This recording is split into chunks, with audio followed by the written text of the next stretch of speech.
दोस्तों, क्या आपने कभी सोचा है पाठ और पूजा से भी बड़ा कुछ हो सकता है? चलिए आज हम आपको बताते हैं।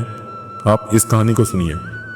एक समय की बात है, एक गांव में महादेव नाम का एक ब्राह्मण रहता था। वह दिन रात पाठ पूजा और यज्ञ करता था। उसे विश्वास था कि वह जितना अधिक भगवान की आराधना करेगा उतना ही उसे अधिक सुख और संपत्ति मिलेगी। लेकिन समय बीतने के साथ उसका जीवन कठिन होता गया।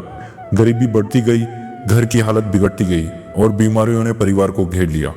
महादेव बहुत परेशान था। उसने सोचा, मैं तो प्रतिदिन घंटों तक भगवान की पूजा करता हूँ, फिर भी मेरे जीवन में सिर्फ दुख क्यों है।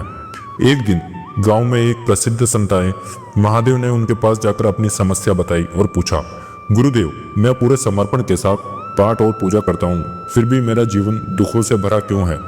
संत मुस्कुराए और बोले, बेटा, मैं तुम्हें इसका उत्तर दूंगा, लेकिन पहले मेरे प्रश्न का उत्तर तुमको देना होगा। अगर कोई किसान सिर्फ खेत में बैठकर भगवान का नाम लेता रहे लेकिन बीज न डाले और मेहनत न करे तो क्या उसे उसकी फसल मिलेगी? महादेव ने तुरंत उत्तर दिया, नहीं गुरुदेव, मेहनत के बिना फसल कैसे होगी। संत बोले, फिर बताओ, यदि कोई भूखा व्यक्ति केवल प्रार्थना करता रहे लेकिन भोजन बनाने का प्रयास न करे तो क्या उसकी भूख मिटेगी? महादेव ने सिर हिला दिया, नहीं, उसे भोजन के लिए कुछ करना पड़ेगा। संत ने मुस्कुराकर कहा, तो फिर यह कैसे हो सकता है कि तुम केवल पाठ और पूजा करो लेकिन जीवन के कर्तव्यों को भूल जाओ और सुख की अपेक्षा रखो। संत ने आगे कहा, सच्ची भक्ति केवल मंदिर में बैठकर पाठ पूजा करना नहीं होता, बल्कि अपने कर्तव्य को निभाना, परिश्रम करना और जरूरतमंदों की मदद करना भी उतना ही आवश्यक है। पूजा और पाठ तुम्हें मानसिक शांति और ईश्वर की कृपा तो दिला सकते हैं, लेकिन तुम्हें अपने जीवन के संघर्षों से लड़ने के लिए कर्म भी करने होंगे। महादेव को अपनी गलती समझ में आ गई।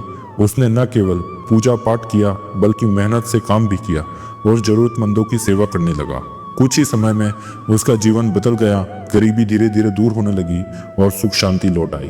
तो हमें इस कहानी से यह शिक्षा मिलती है, सिर्फ पूजा पाठ से जीवन नहीं बदलता, कर्म भी आवश्यक है।